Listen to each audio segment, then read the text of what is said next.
Alhamdulillah. Wassalatu wassalam ala Rasulillah wa ala alihi wa sahbihi ajmain. Amma ba'd. A'udhu billahi minash shaitanir rajim. Bismillahir rahmanir rahim. Wa ma khalaqtul jinna wal insa illa liya'budun. Bismillahir rahmanir rahim. Allazi khalaqal mauta wal hayata liyabluwakum ayyukum ahsanu amala. Rabbi shrah li sadri wa yassir li amri wahlul 'uqdatam min lisani yafqahu qawli. The honorable scholars, speakers, the respected guests, my respected elders, my dear brothers and sisters, and the millions of viewers who are watching this program live on Peace TV. I welcome all of you with the Islamic greetings. Assalamu alaikum wa rahmatullahi wa barakatuh. May peace, mercy, and blessings of Allah subhanahu wa ta'ala, of Almighty God, be on all of you.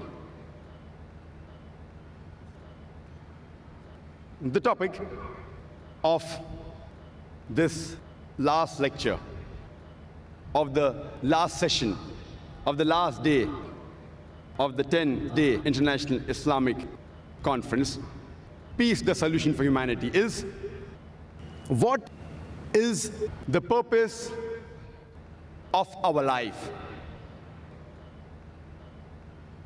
How many of us have really ever thought in their life what is the purpose of our life? How many of us have ever thought what is the purpose of our existence? What are we doing here? Why are we here? Let us start analyzing right from here itself.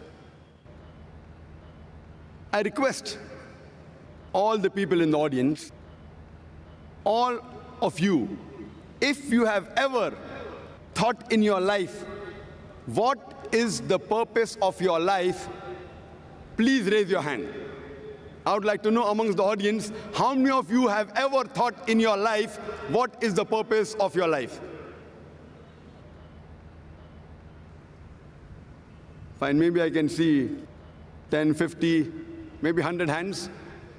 An audience of more than 100,000. That is less than 0.1%. Some may have felt shy to raise their hand.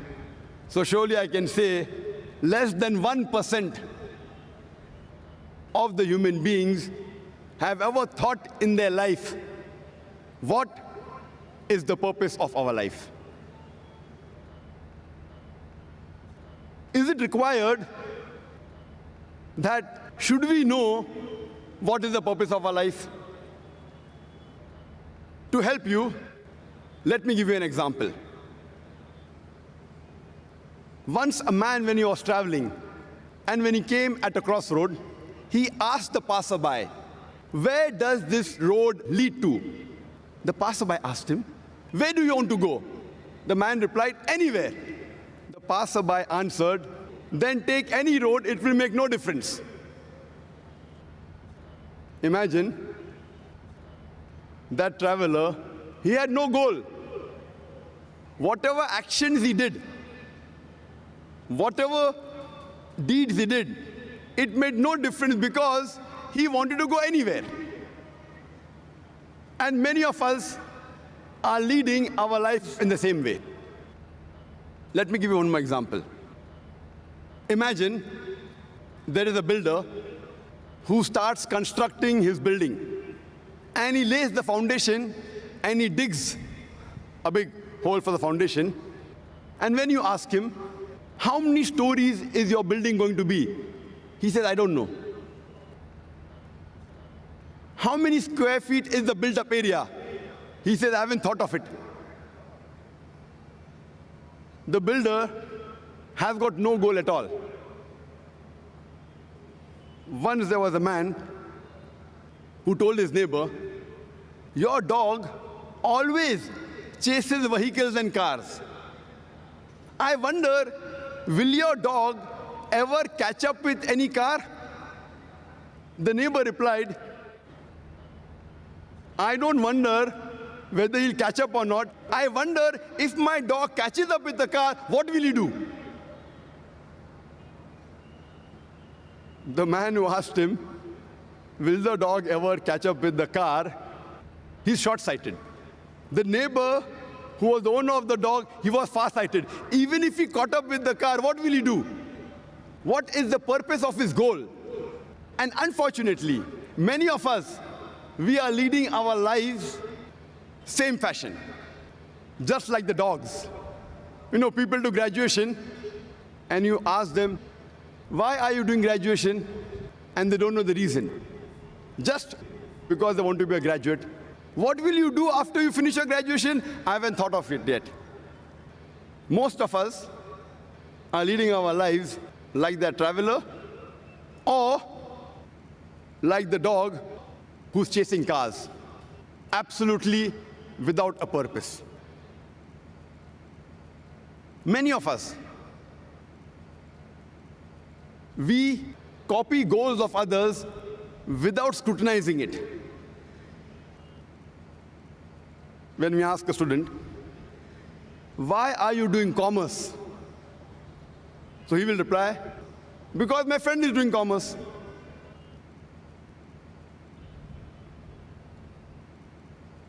Many people, they emulate and they copy the actors, the models, without realizing what they're doing.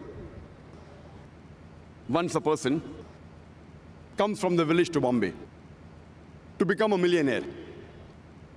And when the question was asked to him, why have you come to Bombay? So he gives a reply that I have seen Amitabh Bachchan in the Hindi movie. He's a pauper, he comes to Bombay and he becomes a multi-millionaire overnight. That is the reason we find many people coming from outside Bombay and they're settling in Bombay to become a multi-millionaire overnight. And that's the reason you find that the slums in Bombay are increasing. Many times we see actors and models, they are brand ambassadors and they endorse certain products. There was a person who purchased a new car, Hyundai i10. And when the question was asked, why have you chosen this particular car, Hyundai i10? So he says, my favorite actor, Shah Rukh Khan, he owns Hyundai i10. I doubt whether Shah Rukh Khan ever sat in Hyundai i10 except in the advertisement. He may be owning a Mercedes or a BMW or somewhat similar. I doubt whether he owns an i10. You know, Shah Rukh Khan endorsed the watch Tag Heuer. He's a brand ambassador of the watch Tag Heuer. And we find many of his fans buying Tag Heuer. I wonder what has Tag Heuer got to do with the acting of Shah Rukh Khan? Has that watch, has that wristwatch ever helped him in acting? I doubt whether he wore Tag Heuer before he became a famous actor also. So these are the various ways the media promotes products. And unfortunately, we blindly follow goals of other people without realizing what we are doing. Imagine there's an industrialist who buys a textile factory. And when asked, why have you bought the textile factory? He tells us that I've come to know that there is good profit in textile business. Then you ask the next question. Do you have a feasibility report? He says, no. Have you hired someone to take care of your business? Have you hired a CEO, chief executive officer? He says, no. What is the percentage of profit you will make? He says, I don't know. Where will you buy the raw materials for? He says, I haven't thought of it. Where will you sell your textile? He says, I don't know. Do you think that businessman will make profit in the textile industry? Imagine there's a person who has a goal. He wants to become the best scientist of the world. What does he do? He does a survey of all the scientists from the first human being, Adam, peace be upon him, till today. And after doing a survey, he comes to know the best scientist of human history was Isaac Newton. And his survey was correct. After that, what does he do? To become like Isaac Newton, he starts growing long hair, curly hair like Isaac Newton. He wears shoes like Isaac Newton. He wears clothes like Isaac Newton. Do you think he will become a successful scientist? Such people have a goal, but the planning is wrong. They have a planning. They did a survey of the scientists, but the planning is wrong.